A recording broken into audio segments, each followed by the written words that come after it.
The First Amendment to the Constitution says, the government cannot prohibit the free exercise of religion. Churches, synagogues, mosques, all are welcome to peacefully practice and preach as they see fit. So why have some government officials acted like COVID-19 canceled the First Amendment? For religious believers, gathering for worship and fellowship is a religious command. So is serving and meeting the needs of others. When COVID-19 came to the U.S., churches complied with the initial curve-flattening rules and then set out to find creative ways to meet and serve the needs of families and communities while keeping them safe, often adopting practices that exceeded CDC guidelines. But that wasn't enough for some government officials, who made it clear that when it comes to constitutional freedoms, churches take a backseat to almost every other group. States, counties, and cities across the nation shut down churches, fined and cracked down on people who held prayer services, and worst of all, blatantly violated the First Amendment by using one standard for houses of worship and another, more lenient standard for gyms, restaurants, bars, and shopping malls. In Nevada, Governor Steve Sisolak decided that casinos could operate at half capacity, but church gatherings could have no more than 50 people, no matter the building size.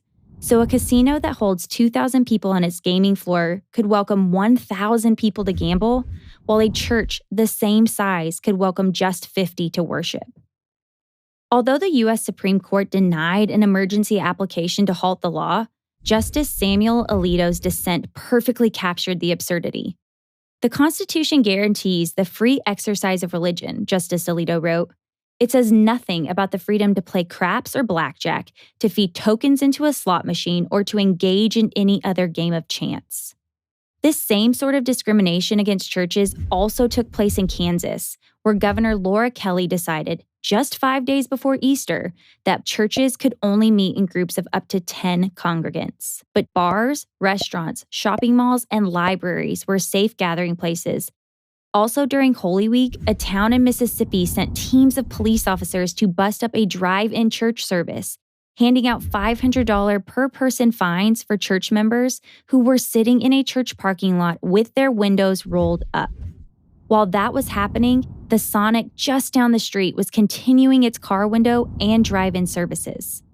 As U.S. Attorney General William Barr said, the Constitution doesn't get suspended during times of crisis. But in America in 2020, that's exactly what happened.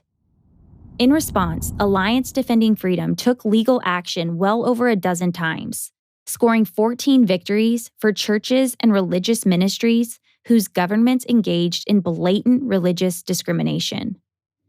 During the most difficult times in our nation's history, times like the Great Depression, World War II, and 9/11, people have turned to the church, not the shopping mall, for refuge, comfort, and help. These churches need to be open so they can serve their communities.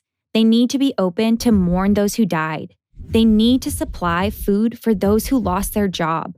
They need to serve as a beacon of hope for those struggling with loneliness and depression.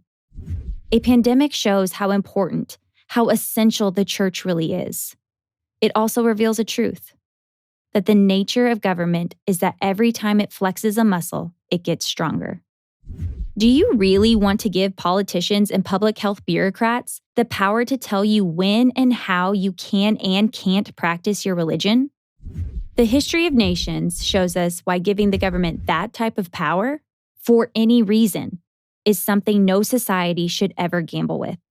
And keeping that power away from the government is why America was founded in the first place.